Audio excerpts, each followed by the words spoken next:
j'ai décidé de quitter le Parti socialiste. L'annonce soulève une salve d'applaudissements, mais aussi beaucoup de questions. Tandis qu'à la droite du PS, ils sont nombreux à avoir rejoint La République En Marche, comme Manuel Valls. Cette fois, c'est de la gauche du parti que vient la défection.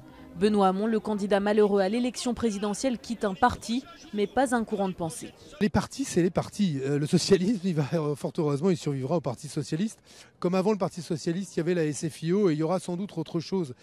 Créer son mouvement pour repenser l'opposition, Benoît Hamon n'est pas le premier depuis l'élection présidentielle. Le mouvement du 1er juillet est en fait le 4e créé depuis le mois de mai.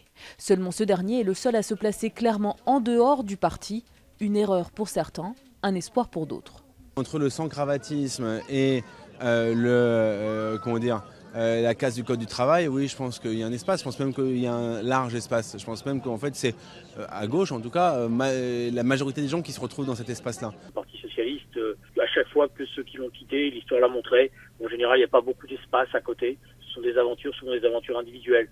Pour ceux qui restent, pas facile de refonder le parti laissé sans leader.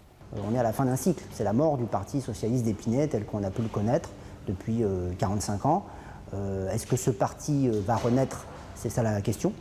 Aujourd'hui, il est à un niveau historiquement bas.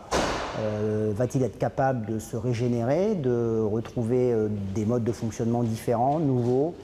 Certes, Benoît Hamon affirme qu'il ne demande à personne de le suivre, mais il pourrait entraîner d'autres défections dans les rangs du Parti socialiste.